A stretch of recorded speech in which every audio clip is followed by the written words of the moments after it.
बिस्मिल्लाहिर्रहमानिर्रहीम। मैं हूं उमैर निसार। आप देख रहे हैं मेरा YouTube channel think and grow rich with Umair Nisar.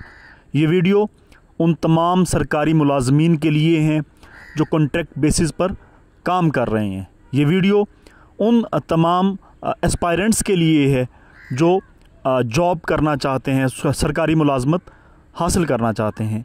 ये वीडियो STIs से रिलेटेड है, स्कूल टीचर इंटर्नीज़, और ये वीडियो CTIs यानी कॉलेज टीचर इंटर्नीज़ से रिलेटेड है।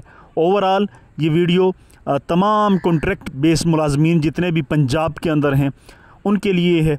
जी हाँ, अब इसके अंदर सारी मुकम्मल डिटेल मौजूद है कि अब जो नया कानून जो कि रिपील हुआ है, मनसूख हुआ है, पंजाब रेगुलराइजेशन एक्ट 2018 जो 31 अक्टूबर 2025 को मनसूख हो गया है।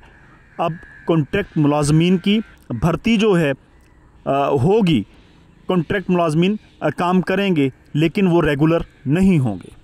और ये बाकायदा बिल पास हुआ है, बाकायदा ऑर्डिनेंस सबसे पहले जारी हुआ है। पंजाब असम्बली ने किया है ऑर्डिनेंस जारी, गवर्नर ने ऑर्डिनेंस को जारी किया है और ये कैबिनेट का जो मीटिंग हुई है उसके दौरान इसकी मंजूरी हुई है। जी हाँ, पंजाब रेगुलराइजेशन एक्ट 2018 जिसके मुताबिक जिसके ज़रिए जो कॉन्ट्रैक्ट बेसिस पर मुलाजमीन भर्ती होते थे 3 साल बाद उनकी रेगुलराइजेशन कर दी जाती थी। चाहे आप NTS टेस्ट दे के भर्ती हुए हैं कॉन्ट्रैक्ट बेसिस पर, चाहे आप CTS टेस्ट दे के भर्ती हुए हैं, चाहे आप PPSC की टेस्ट दे के भर्ती हुए हैं और कॉन्ट्रैक्ट बेसिस पर भर्ती हुए हैं, तो आपको रेगुलर कर दिया जाता था 3 साल बाद, 5 साल बाद पंजाब रेगुलराइजेशन एक्ट के लाइट में के अंडर।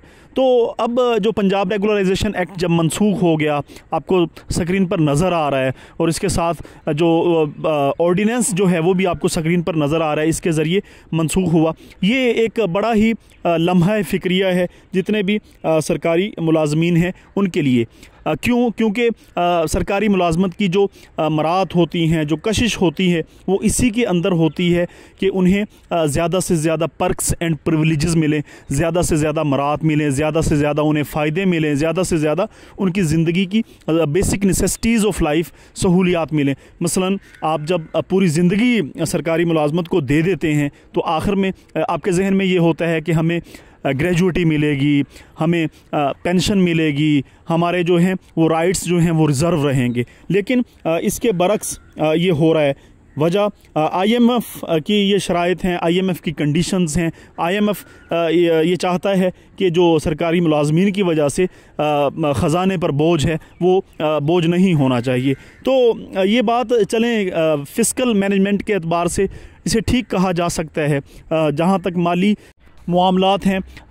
अलबत्ता जहाँ तक सरकारी मुलाजमत की लेंथ ऑफ सर्विस देखें, पूरी ज़िंदगी उन्होंने पढ़ाई के लिए दे दी होती है, फिर जाके टेस्ट पास करते हैं, फिर वो एजुकेशन मुकम्मल करके यूनिवर्सिटीज़ में पढ़ के टेस्ट पास करके जब वो लग जाते हैं तो यकीनन उनकी जो पर्क्स एंड प्रिविलेजेस जो हैं, जो मराहत हैं, जो पुरकशिश चीज़ें हैं, वो अगर नहीं उन्हें अवेलेबल होंगी तो कैसे वो काम कर पाएंगे, कैसे।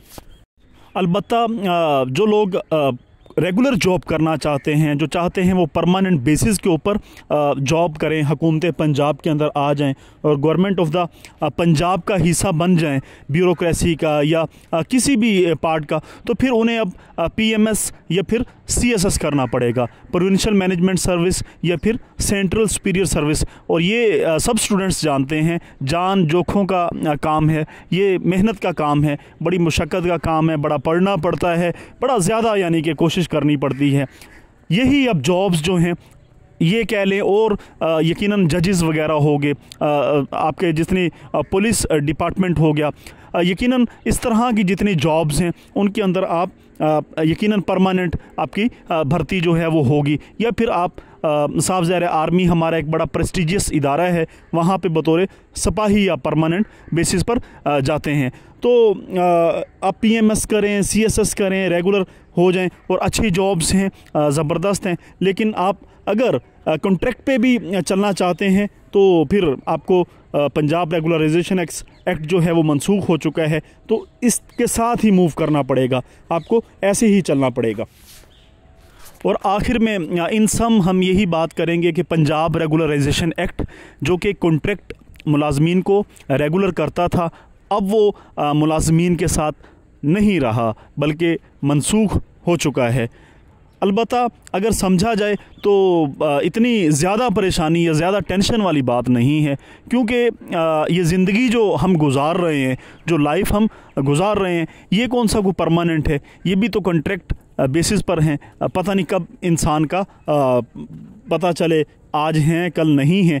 तो इंसान की ज़िंदगी जब कॉन्ट्रैक्ट है तो हमें इतनी ज़्यादा परेशानी लेने की नहीं ज़रूरत, बल्कि एंजॉय करना चाहिए, फील्ड और तलाश करनी चाहिए। Thank you very much.